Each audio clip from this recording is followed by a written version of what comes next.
Good morning to all of you. Welcome to Legal Matters by Sai Babu Sankara.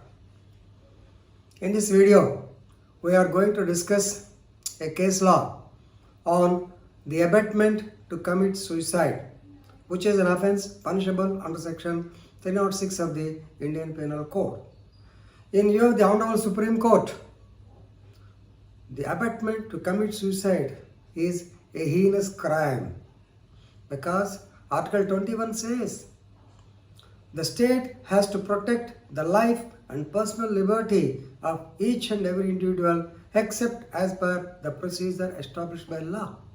Right to live is a fundamental right, but right to die is not. When a person dies, that too, due to the abetment of somebody, if he commits suicide, so definitely the abetter should be punishable, and even if they effect compromise, even if there is a financial settlement, it cannot be quashed.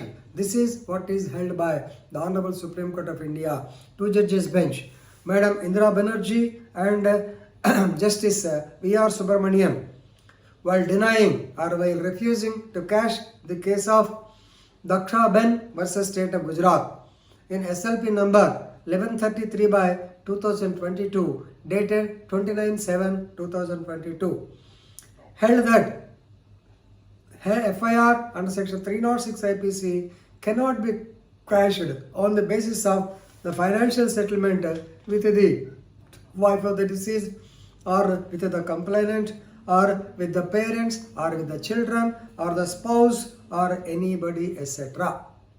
Even though they have a financial settlement with all these categories of persons, but FIR cannot be quashed because Section 306 IPC, it falls in the category of the so-called heinous and serious offences, and it can be treated as a crime against society, but not against an individual. Of course, while defining the crime, I told you that what is a civil case, what is a criminal case. At that time, civil cases are all personal cases, whereas criminal cases are against to the society.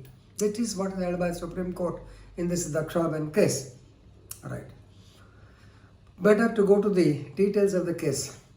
This Daxaben, she is the wife of the deceased person, that means the person who committed suicide. His name is Shailesh Kumar Chaman Bhai Patel, like that. Let us name him as Shailesh Kumar. He committed suicide on 1/3/2020 by consuming poison in his office, and he has left over a draft suicide letter. This draft suicide letter discloses 12 persons as accused. You know who are they? They are RTO Jodhpur.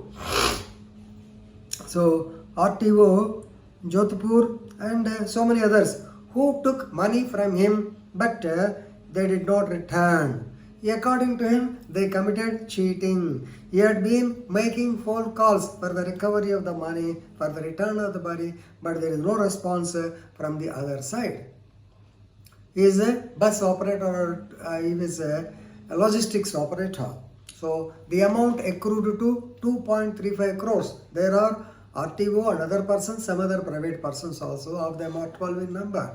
He said, I believed you, I gave you my money, but you did not give back. We have got with the intention of doing like that, you did cheating. So ultimately, I am coming suicide, you are responsible, like that she might have written. We do not know the entire contents. Right. Now, his wife, that is Daxaben, she reported the matter in the police station. Basing on the report, a case in crime number or a FIR in crime number 212 by 2020 under section 306 IPC was registered in Himmatnagar PS Sabarkantha district.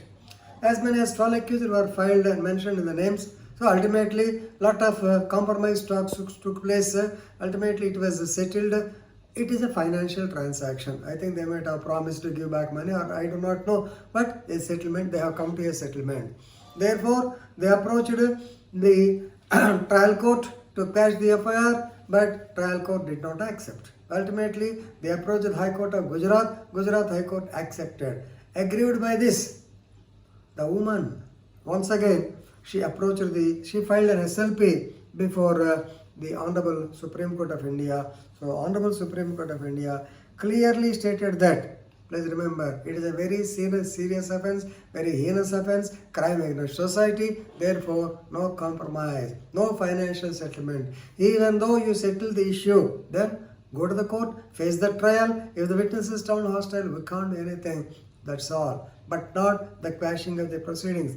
They held that the High Court has erred in so-called it has been erred in deciding that the financial settlement is definitely, it will come under the settlement or it can be compromised. It's not correct. But anyway, Supreme Court of India, Honorable Supreme Court of India, placing reliance on the famous case of M. Arjunan versus State, represented by Inspector of Police 2019, refused to quash the proceedings. So ultimately, this is, so to sum up, I want to tell you, please remember, the Supreme Court is taking very seriously abetment to commit suicide. So it can't be compromised. Even though you pay the money, but it is not compromised in the court. Of course, the other procedures you can follow, nobody will help you. Thank you very much.